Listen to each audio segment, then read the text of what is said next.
Bienvenue dans notre premier épisode de notre podcast Les Ombres. Art Yuri et moi-même voulions donner de la voix aux personnes LGBT noires au-delà des spaces sur Twitter. L'idée de créer un podcast tombe comme un consensus indispensable à la cause des LGBT. Nous avons sollicité pour la création du nom de notre podcast. Les propositions sont arrivées nombreuses de toutes parts. Nous souhaitons donc vous remercier pour votre engouement qui exhorte à lutter davantage contre l'exclusion dont sont victimes les LGBT. Nous avons donc choisi les ombres. Une ombre est une zone sombre, privée de lumière. Entendez, les homosexuels obligés de pratiquer leur activité sociale, professionnelle et sexuelle dans une zone sombre, privée de lumière, privée de droits et privée de reconnaissance.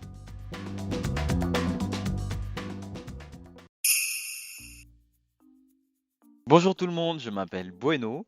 Nous sommes réunis autour du thème l'homosexualité et culture africaine sont-elles vraiment antinomiques? J'ai hâte de vous présenter nos ombres du jour. C'est à travers les spaces que nous entendons ta voix pour la première fois, encore juvénile, sensuelle, souvent très juste, d'aucuns diront qu'elle est féminine. Kéron, tu as 23 ans. Tu es né en Île-de-France dans une grande famille d'origine ivoirienne et de confession musulmane. Tu reçois une éducation traditionnelle djoula et apprends le respect et l'importance d'une famille. Ton entourage te trouve d'une grande sensibilité, mais tu comprends très vite que ce n'est pas une faiblesse. Tu n'es pas comme les garçons de ton âge et tu le vis bien. Les garçons te fascinent et tu as une admiration pour les filles.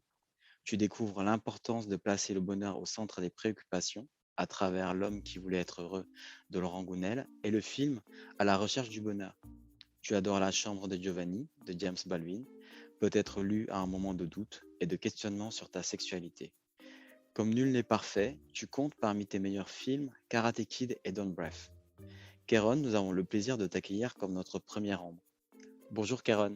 Bonjour à tous, j'espère que vous allez tous bien et merci de me recevoir. Thierry, tu es pour notre plus grand plaisir, notre deuxième ombre.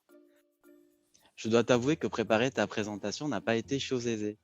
J'ai du mal à croire qu'une vie de 31 ans puisse suffire pour vivre tout ce que tu as vécu. Dernier d'une fratrie de 8 enfants, tu vois le soleil à Yaoundé du Cameroun.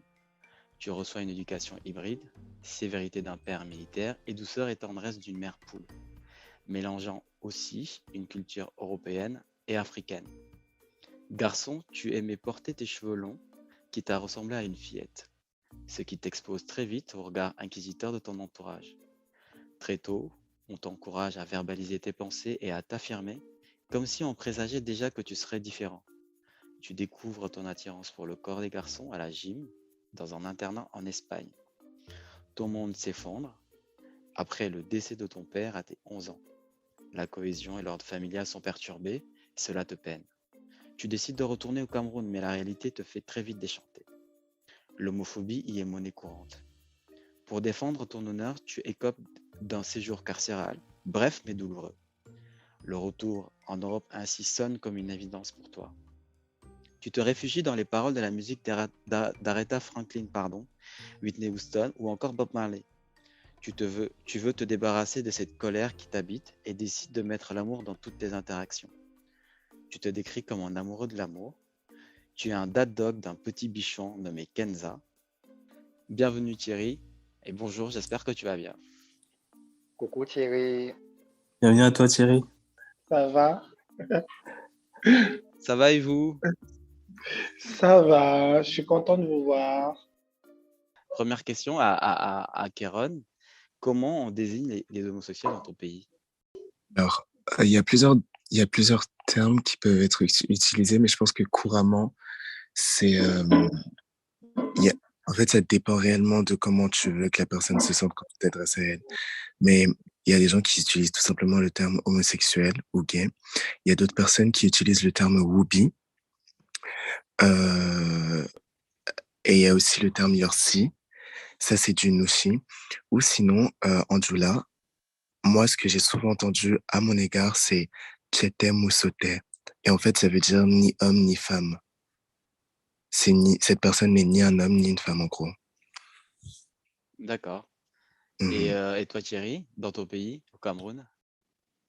Ah, et je tiens juste désolé de te couper, Thierry, je tiens juste à préciser qu'il y a aussi le terme un peu qu'on entend partout, donc Je sais pas si je peux le dire. Ça, c'est... Vas-y. Est-ce que PD? Ok. J'allais dire pareil, les pédales. Ça sonne Les plus comme ça au Cameroun, oui. Il y a carrément une Mhm. chanson dessus. Alors, au Cameroun, ils ont plusieurs appellations. Il y a Tchélé, il y a PD. Étant jeune, j'étais le PD comme quoi, le petit PD avec les couettes sur la tête et tout ça. Donc voilà, c'était pas assez. Enfin, ça me décrit. Beaucoup de personnes pensaient que ça me décrivait. Donc voilà, c'était ça. D'accord. Et du coup, toi, Thierry, comme tu en l'as lu dans ta présentation, tu as dû te battre parce que tu as reçu des insultes par rapport à ta sexualité supposée, parce qu'on t'a traité d'homosexuel et du coup, tu as dû te battre. Ça t'a amené une semaine en prison. Penses-tu que c'est un cas isolé ou c'est un événement qui arrive souvent, qui peut arriver Ah non, non, souvent dans... non. Alors moi, ça m'est arrivé une fois, j'étais déjà assez adolescent, j'étais déjà grand. Et euh, c'est quelque chose qui est récurrent, voilà, ça, comment je peux dire, c'est quotidien chez les jeunes qui sont homosexuels ou bien seulement qui sont efféminés. Alors du coup, une personne efféminée, c'est une personne homosexuelle. Alors du coup, très tôt, on va commencer à te donner des petits noms, tchelé, PD, efféminé, tout un tas de noms. C'est récurrent chaque jour de cette violence-là. Elle n'est pas seulement que physique, mais elle est aussi morale, quoi. Et toi, Karen, du coup, comment l'homosexualité est perçue dans ta culture? Au même titre que Thierry, je dirais que l'homosexualité est perçue de manière très péjorative. Par rapport à mon expérience à moi, en tout cas, j'ai toujours eu, en fait, j'ai jamais réellement eu dans mes proches, ma famille, quelqu'un qui en parlait comme si enfin, qui en parlait sans animosité, sans hostilité. Ça a toujours été de manière assez agressive et violente, pas nécessairement physique, et je suis très reconnaissant par rapport à ça, mais psychologique, verbale, mentale, de manière très violente en général. Donc ouais. J'aimerais savoir qu'est-ce que ça fait d'avoir grandi en tant que homosexuel Tu viens d'Abidjan, je suppose. Oui. Est-ce que tu peux nous parler de ton expérience sur place? Comment est-ce que tu as grandi? Comment est-ce que tu l'as vécu? Et est-ce que ça a influencé en quelque sorte ta personnalité, ta perception du monde? Alors, je tiens juste à préciser que je n'ai pas grandi en Côte d'Ivoire. J'y ai été pas mal de fois quand j'étais petit. Donc, du plus jeune âge jusqu'à maintenant. Mais j'ai pas grandi là-bas. C'est-à-dire que j'y allais pour les vacances d'été, etc. Donc, mon expérience, elle va être ciblée plus sur enfin, mon vécu à Paris, en Île-de-France. Et je suis désolé, tu peux réitérer la question, s'il te plaît? Je voulais juste rectifier ça et je me suis... D'accord, j'aimerais savoir qu'est-ce que ça fait en tant que jeune LGBTQ de race noire d'avoir Mhm. grandi dans un environnement comme... déjà, j'aimerais tes expériences quand tu venais en vacances, quand tu es allé en vacances, du moins à Abidjan, et j'aimerais savoir en comparatif aussi ton expérience panamienne. Bah, je pense que pour la plupart d'entre nous, enfin pour beaucoup d'entre nous, c'est quelque chose dont tu te rends pas compte. C'est-à-dire que quand tu es jeune et que tu grandis, tu es dans ton monde d'enfant et tu te rends pas nécessairement compte que tu es différent. C'est le monde extérieur qui va te le faire remarquer. Et pour ma part, ça a été ça, très tôt. On m'a très vite fait remarquer que j'avais une certaine manière de me comporter en tant que garçon qui n'était pas celle qu'on attendait de ma part. Soit pendant mes vacances en Côte d'Ivoire ou dans mon expérience en Île-de-France. Donc, c'était des reproches. Des reproches. Je me suis jamais, jusqu'à l'heure d'aujourd'hui, je ne me suis jamais, euh, j'ai jamais confirmé ou nié quoi que ce soit au niveau de ma sexualité. Je prenais ce qu'on me disait. Si, en extérieur, genre, c'est-à-dire que les gens qui faisaient pas partie de ma famille, quand ils m'attaquaient, puisque c'était une question que je m'étais pas posée à moi-même, et surtout quand j'ai découvert que ça pouvait me mettre en danger, c'est quelque chose que je niais sans hésitation. Et chez moi, donc, hors du foyer, c'était c'était des insultes, jusqu'à ce que moi-même, je me rende compte réellement qu'effectivement, c'est le cas, que je suis attiré par les hommes. C'était des insultes, etc. Et à la maison aussi, mais c'était pas régulier. C'est-à-dire que bien évidemment, c'est ma famille, donc il y avait des moments où ça ne ressortait pas nécessairement, mais par exemple, ce qui est courant, c'est quand tu fais une bêtise et que ta mère elle est énervée contre toi, elle va t'insulter et elle va me sortir ce truc qui est Tchetem ou Sote. En fait, ni un homme ni une femme. Ou mes frères et sœurs qui n'hésitaient pas à me dire des trucs sur ma voix, sur ma manière de marcher, etc. Tout en sachant que quand j'étais plus jeune, j'étais beaucoup plus efféminé. En Côte d'Ivoire, en été, bah, on me faisait des reproches sur ma manière de parler, etc. Et au début, c'était pas nécessairement un problème, mais ensuite, ça a quand même altéré l'image que j'avais du lieu. C'est-à-dire que j'aimais beaucoup partir en vacances en Côte d'Ivoire, mais au cours de l'année, il y a 2 étés où j'y suis pas allé. Et en fait, c'était un choix délibéré. Je voulais partir ailleurs parce que j'avais peur.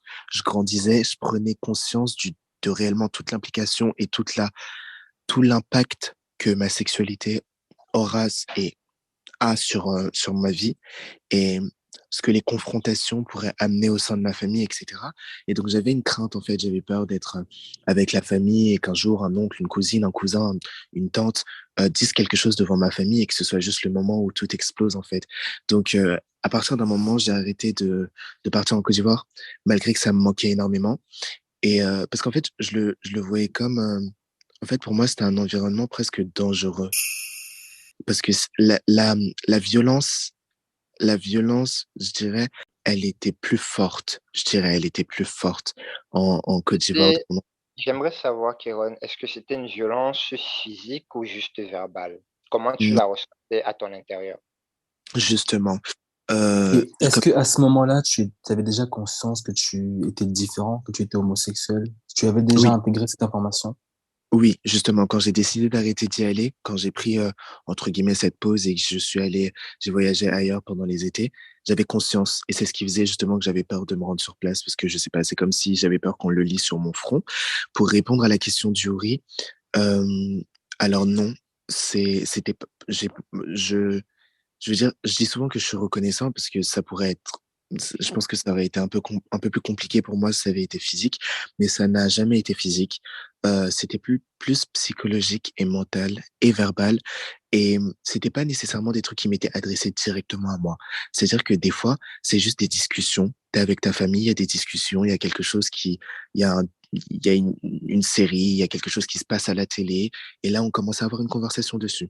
Et donc, t'entends des propos et malgré que c'est pas directement adressé à toi, tu sais que tu es concerné dans un certain sens. Et en ce sens, c'est violent parce que ça t'attaque en pleine figure et tu sais pertinemment que tu ne pourras jamais te révéler entièrement à ta famille et aux gens de ton environnement qui tiennent ce genre de propos qui sont tenus quand ils ont des conversations sur la sexualité. Et donc, tu te caches, tu t'enfermes, tu te refermes sur toi-même. Et ça a été mon cas, du coup. Et jusqu'à aujourd'hui, tout ce que j'ai pu entendre, tout ce qu'on a pu me dire, ça impacte encore beaucoup ma relation avec ma famille. Donc, voilà, globalement. Mais, je tiens juste à préciser que après, bien évidemment, ma petite pause et mon moment de frayeur, qui a fait que j'ai plus voulu, retourner en Côte d'Ivoire, j'y suis retourné. J'y suis retourné par moi-même. Et en fait, je me suis rendu compte que, hem, j'avais un peu une image, je faisais un peu, c'est-à-dire une généralité sur le, les, la façon dont les homosexuels étaient traités dans tous les pays d'Afrique, entre guillemets, sauf que c'est pas le cas. Pour ma part, la Côte d'Ivoire, c'est un pays qui est pas mal ouvert. C'est l'un des pays les plus ouverts de l'Afrique de l'Ouest. Et malgré effectivement que tu seras marginalisé, on pourra peut-être t'insulter et t'agresser psychologiquement et verbalement, eh bien, tu es moins en danger que dans d'autres pays. Et enfin, c'est mon pays en fait, donc quoi qu'il arrive, j'y suis retourné et je me sentais très bien. Moi, j'ai une question par rapport à la visibilité des homosexuels aujourd'hui. Qu'est-ce qui, selon vous, a donné plus de visibilité aux homosexuels? Pourquoi on a Ben, l'impression je qu'il y a pense, plus d'homosexuels aujourd'hui qui en avait avant?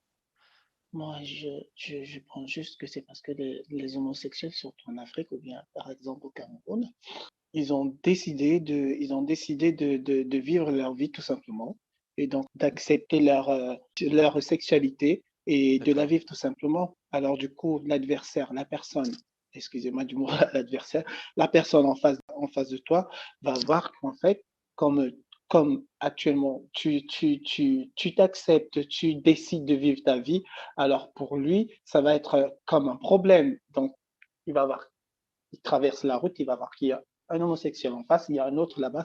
Pour lui, ça va devenir un nombre. un Ils se sentent nombre, en danger. Ils se sentent en danger. voilà, il se sent en danger, ça va devenir un nombre pesant, ça va peser, et donc pour lui, il va dire que, OK, ils sont déjà nombreux, il faut faire un truc, il faut faire quelque chose. Moi, je pense que c'est juste parce que les homosexuels ont décidé de sortir de leur cocon et de clore, de vivre Et tout simplement leur. sorti de l'ombre. Et Mais c'est quand ce tu Voilà, dis, problème-là.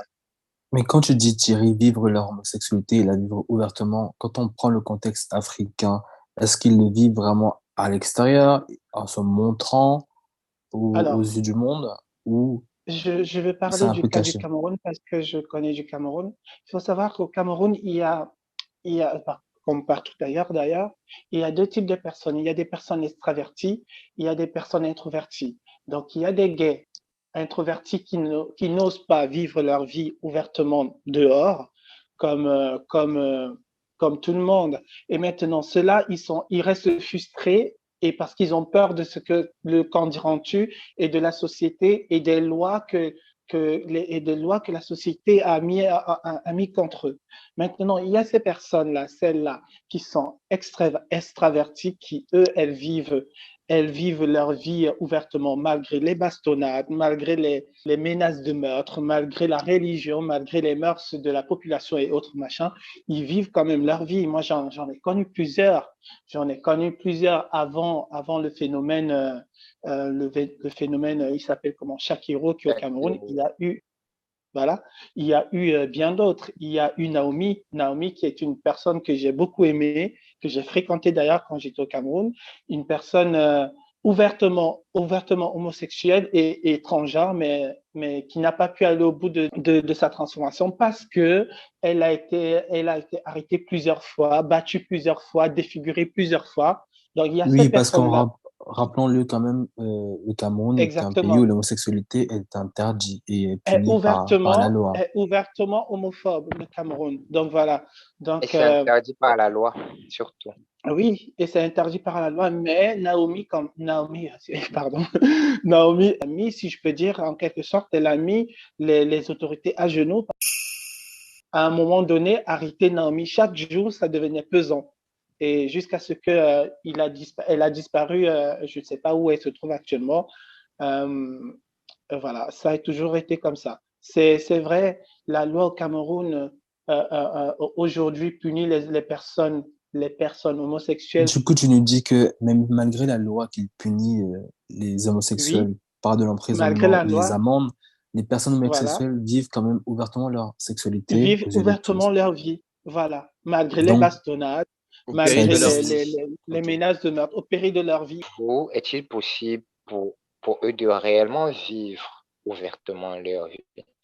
Étant donné justement qu'il y a tout un contexte qui est là, entre la loi qui l'interdit, entre la police qui est là, la population elle-même qui n'hésite pas à te passer à tabac. Donc, est-ce que c'est réellement possible de dire que tu le vis ouvertement?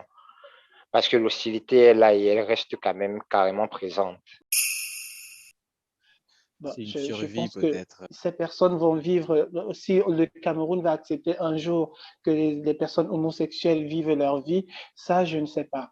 Ça, je ne sais pas, je l'espère.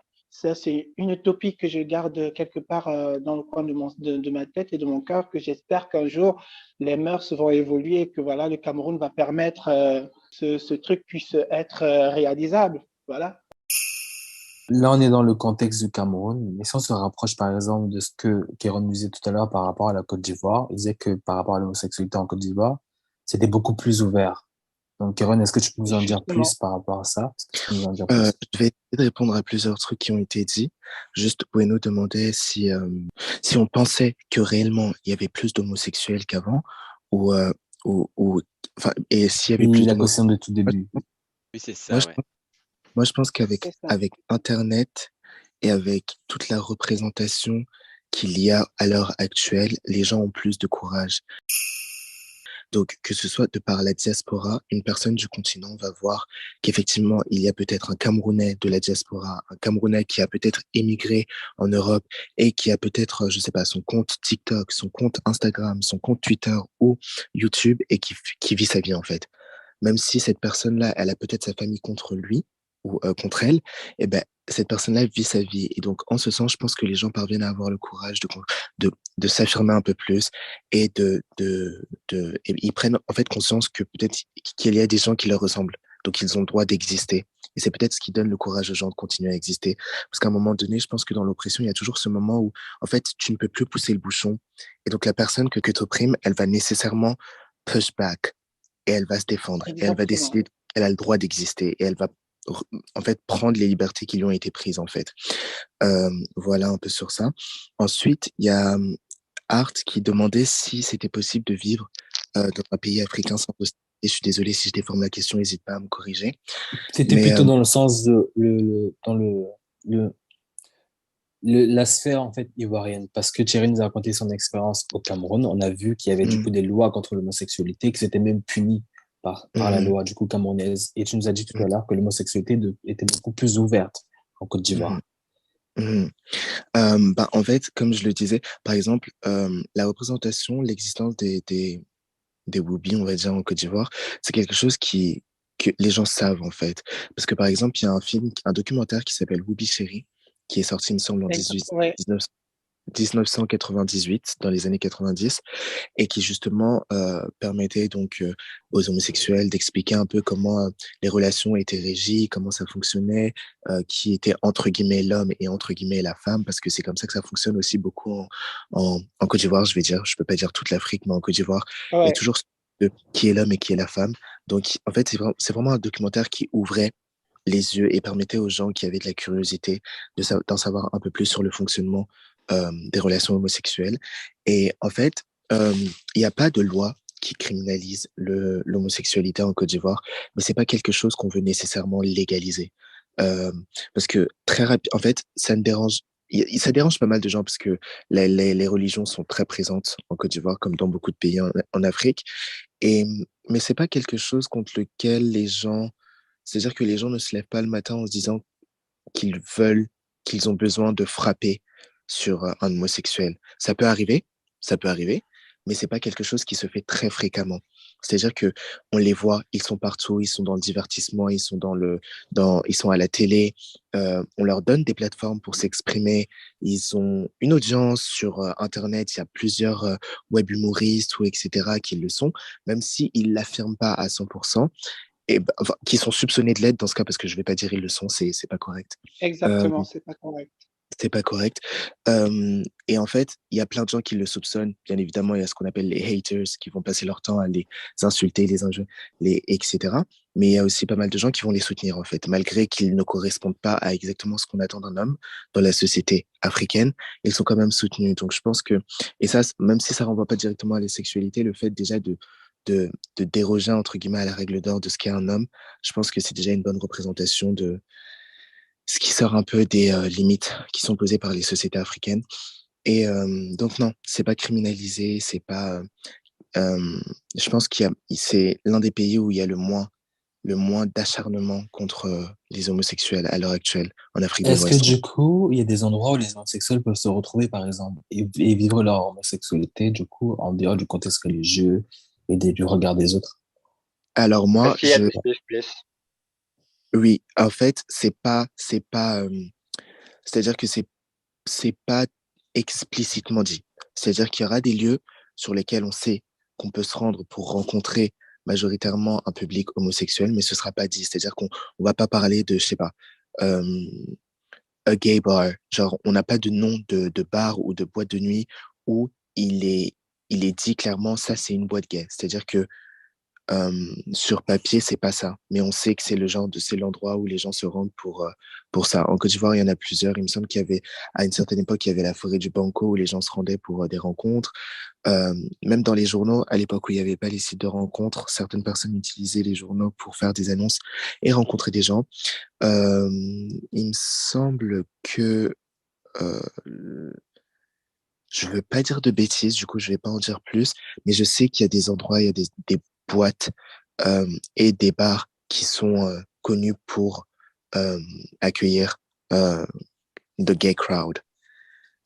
De mon côté, j'ai déjà entendu qu'il y avait des endroits en Côte d'Ivoire, des bars ou des boîtes, etc., où les gens pouvaient se retrouver et même s'embrasser même devant les Mhm, autres. vivre Mhm, leur amour entre mhm. hommes ou entre femmes, tu vois, explicitement comme ça. Mais c'était toujours contrôlé, protégé. Et je me demande s'il y a la même chose, par exemple, au Cameroun. Est-ce que Thierry, ça te dit quelque chose? Oui, il y a la même chose au Cameroun. Au Excuse-moi, Cameroun, il faut Thierry, savoir que... Ouais, ouais. je peux juste ajouter un point. Je veux juste spécifier, par exemple, qu'en Côte d'Ivoire, c'est parce que, par exemple, Thierry parlait de son ami qui se faisait battre tous les jours. En Côte d'Ivoire, tu peux voir un homme euh, transgenre, je dirais, très efféminé, qui va peut-être se faire insulter par quelques personnes dans la rue, mais très rarement, il se fera frapper. Je voulais juste ajouter ça. Je te laisse poursuivre, Thierry. Merci. Donc, au Cameroun, oui, il y a des endroits où il y a des endroits où il y a des gays se retrouvent. Notamment, il y a des bars, des snacks, des restaurants même. Il y a même des cabarets. J'en ai fréquenté quelques-uns. Oui, il y a des endroits où les gays se rencontrent justement pour être entre eux, pour éviter les regards, les regards un peu Le désagréables jugement, des uns, Ouais. voilà, de jugement et des uns et des autres. Tout ça, voilà, c'est assez fort. Je pense que c'est une réalité dans tous les pays d'Afrique, Thierry, où il y a une activité socio-sexuelle, on va dire, souterraine. Il y a des gens qui ont une sexualité, qui partagent une sexualité, Je pense que c'est un peu, comme ouais, Bruno l'a dit, ça doit être certainement des lieux un peu clandestins. ouais. Je pense qu'il doit en avoir un peu partout en Afrique, hein. Au Cameroun, ce n'était pas clandestin. Au Cameroun, ils n'étaient pas clandestins. Au Cameroun, c'était ouvertement. Je me rappelle même que, après, je ne connais pas, il faut savoir, je ne connais pas le nom des quartiers, Des lieux, mais tout le des monde savait lieux. que c'était des lieux de rencontre de gays. Voilà. J'ai vécu plein d'histoires. Il y en avait il y a un autre bar, un cabaret, qui était géré justement par par un personnage. Il avait carrément ouvert un cabaret où les gays venaient se mettre en spectacle, chantaient, des podiums. Ils faisaient les spectacles. du spectacle et tout ça, quoi. C'était assez magique. Au Cameroun, ces endroits ne sont pas cachés. C'est pas du tout caché. Voilà, on Et sait à que ce moi, moment-là, tu avais quel âge, Thierry? alors, faut savoir que j'ai toujours été, j'ai connu les boîtes de nuit et autres machins un peu trop tard parce que, vous savez, je suis un peu claustrophobe et quand je pense que j'ai connu ça, j'avais 17, 18. Quand Tu es même. agoraphobe, tu as dit.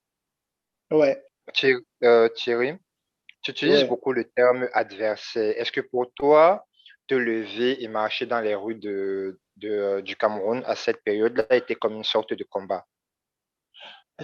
Alors, quand j'étais enfant, quand je vous ai dit, quand j'étais enfant, l'homophobie ne m'atteignait pas parce que voilà, j'étais enfant. Voilà. J'ai grandi. Quand j'ai grandi d'un coup comme une pousse de maïs, alors du coup, les personnes homosexuelles les personnes homophobes ont commencé à, à, à- ont commencé à déteindre un peu sur moi et j'ai commencé à m'irriter, à m'irriter. Je venais juste de perdre mon papa, donc du coup, c'était un peu la folie. Et j'en avais vraiment, comme je vous ai dit, j'en avais marre de m'expliquer. Alors du coup, Ça t'a rendu en c'est, colère? voilà, je suis tombé dans une espèce de colère. Déjà, il y avait ça qui m'était tombé sur la tête, que je n'avais pas réussi à évacuer le moment que c'est venu. Et maintenant, il y a cette histoire d'homophobie qui, voilà, je n'en ai pas parlé, ça m'a vraiment beaucoup dérangé. Mais à l'extérieur, bien sûr, quand j'étais chez moi, je n'avais pas de soucis. J'avais mes frères, j'avais mes sœurs et tout ça. Voilà, on était entre nous. Mais c'est quand je sortais de chez moi que j'étais harcelé. J'ai été traité de tous les noms par mes cousins, mais déjà mes cousins, notamment mes cousins, mes cousins directs, voilà, du côté de mon père, m'ont traité de tous les noms. Alors du coup, ça a été, Mais le choix de tes mots est assez important quand c'est ce que Yuri ouais. Ça, c'est redisait tout fort, à hein. l'heure. Adversaire, combat, Adversaire pour survie. moi, C'est assez, pour moi, ouais. pour moi, c'était des C'est assez adversaires fort. parce que non, c'est pour moi, c'était des adversaires. En Parce fait, que est-ce que c'était. tu avais l'impression que c'était ta vie ou la leur? En fait, c'est un peu cliché, Comme si mais tu partais en guerre. oui, Alors, voilà. en guerre, oui, parce Kéron, que je savais que quand. tu peux aussi nous parler de ce que toi, tu as ressenti aussi, hein, si... Parce que je savais que quand je vais sortir de chez moi le matin avec ma tenue, mon Mhm. sac et attendre que le chauffeur me conduise, je vais être dans un autre monde. Donc, je me mettais en tenue de combat à quelque part. Parce que ta J'étais en différence tenue de était une combat. menace, en fait. Voilà, c'est pas une menace, je ne sais pas si ce que ça faisait aux autres, Oui, mais Mais tu te c'était sentais assez, menacé. C'est ça le mot. moi, justement, moi, je me sentais menacé. Et donc, du coup, d'accord. Ça j'ai servait que de développé protection. exactement, exactement. Et donc, du coup, j'ai eu très vite deux personnalités. Pas que je faisais le bonhomme, je n'ai jamais essayé de faire le bonhomme, moi. Voilà, j'ai été très efféminé jusqu'à ce que, voilà, ça parte tout seul et tout ça. Mais j'ai jamais fait le bonhomme. Déjà, il faut savoir que je n'utilise jamais ce mot, je l'utilise jamais, mais là, j'ai jamais essayé de faire le bonhomme. Donc, tu t'es musclé pour te défendre ou c'était Ah non, parce que c'est c'était... génétique. D'accord. Ok. Et toi, Kairon, dis-nous, est-ce que t'es comme Thierry, tu penses que tu es en combat quand tu sors de chez toi? Pour toi, c'est pareil, Kairon. Comment tu la ressens, comment tu le ressens, toi, ton homosexualité, on va dire Est-ce que supposée ou non, dans la diaspora africaine ou quand tu pars en vacances dans ton pays? Euh, à l'heure d'aujourd'hui, c'est plus vraiment le cas, mais je peux rejoindre le point de Thierry. Et je pense que c'est valable pour pas mal de. C'est-à-dire que si on parle d'autre chose autre que la sexualité, quand tu vis dans un environnement où la violence est quotidienne, elle n'a pas nécessairement besoin d'être physique. Quand la Mm. violence, elle est quotidienne et que quand tu te réveilles le matin, tu sais pertinemment que tu vas faire face à des personnes qui vont vouloir te blesser, en fait, c'est un combat, quoi qu'il arrive. Tu dois t'armer de ton meilleur bouclier et juste décider que tu vas vivre ta journée entièrement en faisant abstraction de ces gens ou en les confrontons, excuse-moi. Et je voulais juste répondre à ta première question qui nous a amené sur ce point. C'est quand tu demandais si tu pensais que c'était une sorte de menace sur la virilité des hommes. En fait, c'est trop intéressant parce que quand on parle justement de culture africaine et d'homosexualité, comme tu l'as donné en exemple dans ton introduction, dans certains cas, l'homosexualité, c'est littéralement un rite de passage. Et pour un pays comme par exemple le Sénégal, qui est aujourd'hui hyper violent à l'égard des homosexuels. Il faut savoir qu'à une époque, quand même, ils avaient une place très importante dans la société, les homosexuels. Et en fait, moi, ce qui m'intrigue, c'est le changement. Quand est-ce que le changement s'est opéré? Mais pour a eu répondre à lieu ta question, exactement. exactement, je pense... Mais pour répondre à ta question exactement, je pense que de toutes les façons, on est dans des sociétés très patriarcales. C'est-à-dire que en tant qu'homme, tu es censé représenter quelque chose, tu es censé dégager quelque chose. Et quand tu es autre, quand tu fais des choses qui vont à l'encontre de ce statut-là et de ce que tu es censé représenter, automatiquement, en fait, tu deviens une sorte de paria parce que tu déroges à une règle. Tu fais les choses autrement et c'est pas autorisé. Ça déséquilibre la société, entre guillemets. Et je pense qu'en ce sens, effectivement, ça peut être une menace. Parce que où elle est ta virilité quand tu dors avec un autre homme? Parce que c'est littéralement la seule chose que les gens voient, en fait, quand tu parles d'homosexualité. Et donc, voilà l'élément que je voulais apporter à ta question. Ouais, on Je a sais pas si l'impression que tu as ça répondu. s'arrête justement au contexte sexuel, en fait, au contexte de débauche sexuelle, alors Et Exactement, il y a des sentiments derrière les gens, en fait, maintenant. Il y a exactement, des sentiments, il y a une exactement. attirance, comme par exemple de croire qu'un homosexuel pourrait coucher avec tout le monde. Il y a aussi une question de goût, une question de désir, une question d'attirance, une question exactement. d'alchimie qui peut exister dans un couple hétérosexuel.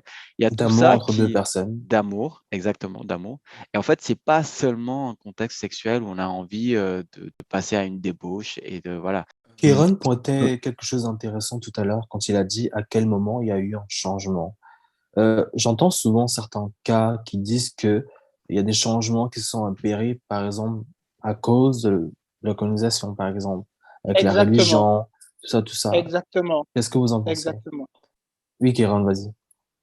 Oui, je voulais juste ajouter, je suis désolé, je reviens à chaque fois sur ce qui se passe après, mais je voulais juste ajouter sur ce que Thierry disait et ce que Bueno disait, en fait, sur ça, et c'est, enfin, pour illustrer un peu ce qu'on disait, moi j'ai remarqué que très souvent, il y a des gens qui sont un peu choqués par le fait que les personnes homosexuelles qu'ils autorisent dans la vie aient une personnalité et qu'ils soient autres que leur sexualité. Genre des fois, j'entends des gens, par exemple, Même je sais pas. en Europe euh, aussi, hein. oui, oui, oui, oui. Parce que C'est-à-dire justement, que, non, en c'est fait, pas que non. On réduit l'homosexuel à la À partie sa sexuelle du sexualité. coup. exactement, exactement. Et donc, ils sont surpris, ils disent oui. En plus, et ils font souvent des généralités. Oh, c'est souvent des gens drôles. Et ils oublient presque à quel point un être humain, déjà que ce sont des êtres humains, et au-delà de ça, que, Oui. enfin, il y a plusieurs On n'est pas facettes des et bêtes de les êtres foire, humains, que des bêtes de foire. exactement, en fait. Donc, Exactement. il y en a qui sont drôles, il y en a qui sont extravagants, il y en a qui sont introvertis, il y en a qui sont efféminés. En fait, c'est pas écrit sur le front. Il y en Déjà, a qui c'est sont pas très écrit. masculins. Exactement, exactement. Ouais. Mais pour répondre à ça, moi je suis d'accord, parce que justement je lisais un truc plus tôt qui disait qu'en gros, l'homosexualité, ça a commencé, l'hostilité contre l'homosexualité s'est réveillée quand on a commencé à vouloir lutter contre euh, de- l'agenda je sais pas comment on dit, je sais pas si c'est le même mot en français.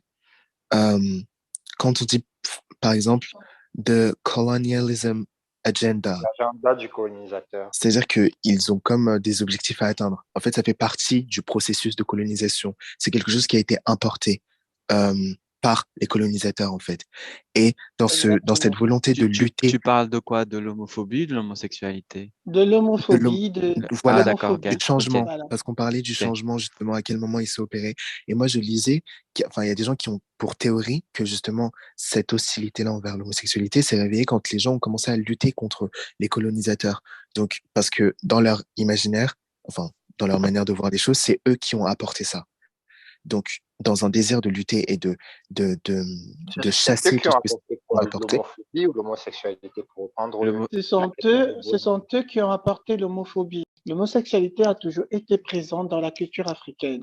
Notamment, je vais prendre l'exemple des personnes de la grande tribu bantou. Quand je parle de la grande tribu bantou, je parle de tout ce qui vient de tout ce qui vient de l'ancien Soudan, des anciens pharaons, à aujourd'hui, par exemple, à ma tribu qu'on appelle Betty aujourd'hui. Donc, ces personnes, il y a ces personnes qu'on appelle en Betty Befaminga. En Betty, ce sont des La hommes-femmes ou bien des traduction, femmes-hommes. Des ok. hommes-femmes ou bien ou bien des hommes ou bien des femmes-hommes. Ces personnes-là ont toujours existé. Ces personnes ont toujours existé et ont toujours été présentes dans la culture africaine. Voilà. Sauf que quand le colonisateur est arrivé dans les royaumes africains et ont vu ces personnes transgenres avaient un rôle, satisfaire le roi, s'occuper des enfants du roi, être remplacer la reine quand elle n'est pas là. Quand je parle de remplacer la reine, je parle d'être à la cour, capable de donner un conseil au roi, être presque égal avec la reine à un certain niveau. Voilà, c'est à ça que servaient ces personnes-là. Du coup, pour clôturer, parce qu'on arrive bientôt à la fin, est-ce que Kéron, tu as une dernière intervention à faire avant que le thème du jour s'arrête? je sais que le thème, c'était est-ce que l'homosexualité et la culture africaine sont Ils sont totalement opposés. antinomiques? Je pense qu'il n'y a pas de réponse toute simple parce qu'il faut Mhm. que, peu importe la réponse, elle doit être appuyée. Mais je pense qu'effectivement, selon moi en tout cas, en raison de plusieurs facteurs, de plusieurs choses, on pourrait dire qu'il y a une certaine opposition. Maintenant, est-ce qu'elle est totale? Je pense pas, étant donné que à une certaine époque, dans certains pays, l'homosexualité, c'était quelque chose qui était omniprésent et accepté, respecté même dans certains cas, toléré. Et ça faisait partie de certaines cultures. Donc, mais à l'instant T, je dirais que oui, il y a une forte opposition euh, entre l'homosexualité et la culture africaine qui prône le patriarcat à 100% dans certains cas, dont découlent d'ailleurs pas mal de problèmes au-delà de l'homophobie. Euh, L'hétéronormalité, Masculinité exactement, toxique. La masculinité exactement. toxique. Exactement. Je, Je je pense qu'on pense a que tous un mot Oui, pour le décrire. pour le décrire du coup. exactement, exactement. Donc je pense que on n'a pas assez de temps, mais je pense que vous aurez l'occasion, je pense, dans d'autres épisodes, de traiter cet aspect-là des cultures. Mais oui, du coup, voilà, c'est tout ce que j'avais à dire en plus. Je voulais rejoindre Kéron sur le fait que c'est quelque chose qu'on doit savoir qui faisait partie de notre culture. Il y avait beaucoup de rites là-dessus, que ce soit pas seulement du côté des homosexuels, mais même du côté des lesbiennes. Pour répondre à la question de Kéron, pour savoir à quel moment s'est fait la rupture, je pense que la rupture s'est faite avec l'avènement du christianisme, de l'islam et de tout ce qui était religieux. Je pense que c'est à partir de ce moment-là que la rupture s'est faite parce que on a été en quelque sorte un peu aliénés. Je suis chrétien, hein, je n'ai pas de souci avec la chrétienté, mais je pense en fait que nos mentalités, nos pratiques de base n'avaient rien à voir avec. On est venu, on nous a aliénés, on a gardé maintenant cet aspect culturel-là. Et il faut savoir aussi que même ça n'est pas propre à l'Afrique. Parce que dans beaucoup de cultures africaines, la Mm, femme était vénérée. La femme c'est était vrai. vue, même elle avait un rôle plus important que l'homme. Elle était vue, chez les Bamileke encore existe, on l'appelle la mafia. Elle est vue comme quelqu'un de très puissant qui est censé pouvoir. Le roi ne peut pas prendre de décision sans consulter cette La femme. culture Effectivement. était matriarcale. Oui. Exactement, la Exactement. culture. Et même pour rejoindre ce côté patriarcal, là, c'était amené en fait avec tout ce qui est, vous voyez, le fameux femme, soyez soumise à vos maris, Mm, la façon dont on parle dans la Bible et tout. Je pense que beaucoup de choses sont parties de là. Je pense à partir de ce moment-là où on a eu la rupture et on a eu bon, nos rites qui se retrouvent effacés pour des désirs plus religieux. Et dans ces désirs religieux-là, tu vois, la femme avait une place très précise à respecter. L'homme ouais. avait sa place en tant que roi dans la famille, chef de famille. La femme, c'était dans la cuisine, elle devait accueillir son mari et tout. Et aujourd'hui, en fait, je pense que baignant aujourd'hui totalement dans ça, que ce soit tous nos univers africains, avec tous les colons que différents pays ont pu avoir, baignant totalement dans ça, en fait, les gens ne savent plus c'est quoi l'ancien nous. On a perdu comme une certaine forme d'identité, si bien que, en fait, pour argumenter, certains vont te dire que ah, ça, c'est les choses des Blancs, ça, c'est pas venu de nous, machin, machin. Pourtant, ils ne le savent pas. Exactement. Tu vois. Et aujourd'hui, ce qui est maintenant totalement dommage, bon, là, je vais clôturer, en disant que ce qui est totalement dommage, en fait, c'est que ils n'essayent pas de comprendre. Parce que je pense aussi que les réactions des gens aujourd'hui viennent du fait qu'ils ne comprennent pas. Tu vois. C'est Et plutôt nous, vu comme un vice. exactement. Je dirais que c'est pas qu'ils ne veulent pas, c'est qu'ils se refusent. Ils ont mis C'est ce que je suis en train de dire. Ils ne veulent exactement. pas comprendre. Ils ne veulent pas. Je n'ai Ouais. même pas dit qu'ils essayent. Ils ne veulent pas comprendre. Et Voilà. ils n'essayent même pas de vouloir. Et le truc le plus choquant, en fait, et que ça, c'est vraiment dans toutes les sociétés, que ce soit africaines ou occidentales, et tout, on ne donne pas la parole aux minorités. C'est pareil qu'être noir, en fait. C'est tout le monde qui essaie de te dire c'est quoi être noir, sauf on ne laisse pas le noir lui-même t'expliquer c'est quoi être noir. On ne laisse pas le LGBT lui-même expliquer c'est quoi être LGBT, c'est quoi, comment ça se passe dans ton corps, qu'est-ce que tu ressens, où est-ce que tu en Mm, es, comment tu es arrivé là, tu vois. C'est tout le monde qui prétend savoir ce que c'est et cataloguer et tout, mais non, en fait, exactement. Mm. pour le reste, je pense que c'est des thématiques qu'on pourra traiter de long à large et tout le long Au de fur et à d'autres mesure. sujets. Voilà. Moi, Aujourd'hui. j'ai une dernière question, après en clôture, mais très rapidement. Vous savez qu'on a eu du mal à trouver un nom pour notre podcast. Ouais. Et on a eu plusieurs, comment dire, comment je peux le dire, j'ai oublié. Proposition? Propositions, merci Art. Je pense qu'il faudrait qu'on arrête là. On a eu plusieurs propositions et en fait, il y a donc une proposition nous est venue de Yuri et qu'on a travaillé en interne. Et du coup, Grâce à vos propositions. grâce à vos propositions, du coup, parce que vous avez tous bien compris le thème et enfin le thème, l'idée générale du podcast. Et en fait, on a choisi les ombres du coup pour appeler le podcast. Donc, Je vais faire un exercice très simple avec vous, donc Thierry et Kéron. Vous demandez ce que vous inspire ce nom, les ombres. Comment vous le recevez, vous, en tant qu'homosexuel? Donc Thierry ou Kéron, le premier qui va répondre. Euh, moi, ça me fait penser à ce qui est caché. C'est pas nécessairement le cas pour tous les homosexuels, mais je pense que ça me fait penser à ce qui est caché, le mystère, ce qui n'est pas réellement connu, ce qui, ce- Ce qui est dans l'ombre. en fait, Oui, exactement, ce qui est dans l'ombre. Et c'est pas nécessaire. Il y a des gens qui aiment bien être dans l'ombre, et il y en a d'autres qui aiment bien, enfin, qui veulent en sortir. Je sais pas, ça me fait penser à plusieurs trucs. Ça me fait penser au secret. Ça me fait penser à ce qui est mis sur le bas-côté, peut-être ce qui est enfoui, ce qu'on veut mettre sous le tapis. Ça me fait aussi penser à une zone de confort pour certaines personnes, genre du confort. Il y a des gens qui aiment bien être dans l'ombre, des gens qui trouvent du confort dans ça. Ça me fait penser à plusieurs trucs. mais peut-être pour se cacher, pour se sentir plus en sécurité, se cacher dans l'ombre, c'est ça que tu veux dire? Exactement. D'accord. Et Thierry, toi? Thierry, il est Moi, j'ai très jamais. pensif, hein. C'est dommage que vous n'avez Non, pas la vidéo. Mais... c'est que j'ai jamais été caché. Alors, je, par ma vie, ce mot ne me correspond pas. Vous voyez? Alors, mais D'accord. si c'est ce que vous avez choisi pour utiliser voilà, pour l'émission, il n'y a pas de souci. Moi, voilà, je suis tout le monde. Après, c'est comme on l'a fait, c'est pour donner la voix à ces personnes qui sont dans À l'ombre. ces personnes-là, Ouais, justement. exactement. Ouais. Je pense que c'est une question de perspective. Parce que c'est pas nécessairement que toi, tu veux être mis dans l'ombre. C'est peut-être que la Oui, oui, oui, société non. veut te mettre dans l'ombre, tu vois. Exactement. Donc, Kéron malgré a que C'est toi, pour, tu vives pleinement, certaines sociétés n'abordent pas le sujet, ne veulent pas reconnaître oui, c'est pour l'existence. ça. Exactement.